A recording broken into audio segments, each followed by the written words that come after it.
Hey guys, welcome to the channel. If you enjoy these kinds of videos, hit subscribe. I upload content that's meant to help and keep things simple. Let's jump in.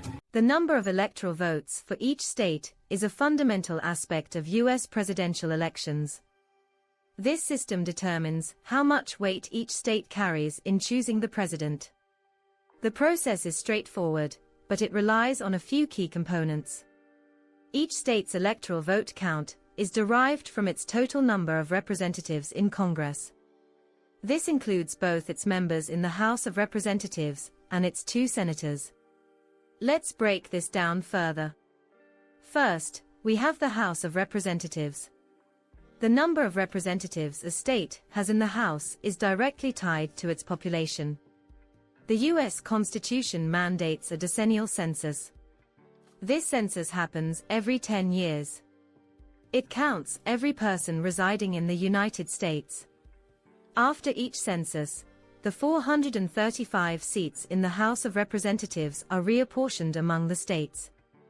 This process is called reapportionment. States with growing populations generally gain representatives. States with declining or slower growing populations might lose representatives. This reallocation directly impacts their electoral vote count. Second, every state has 2 senators. This number is fixed. It does not change based on population. Whether a state is large like California or small like Wyoming, it always has 2 senators. This ensures that smaller states still have a voice in the federal government. So, to calculate a state's total electoral votes, you add its number of House representatives to its 2 senators.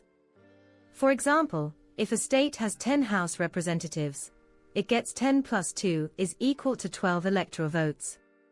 There's also a special case, Washington, D.C. The District of Columbia is not a state. However, the 23rd Amendment to the Constitution grants it electoral votes. It receives the same number of electoral votes as the least populous state. Currently, this means D.C. has 3 electoral votes. This brings the total number of electoral votes nationwide to 538. This sum comes from 435 House seats plus 100 Senate seats plus 3 D.C. This system means that population shifts have significant political consequences. As states gain or lose population, their share of electoral votes changes. This can alter the political landscape for presidential campaigns.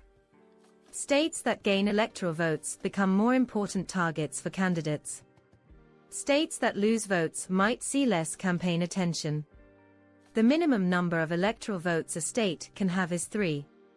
This is because every state has at least 1 House representative, plus its 2 senators.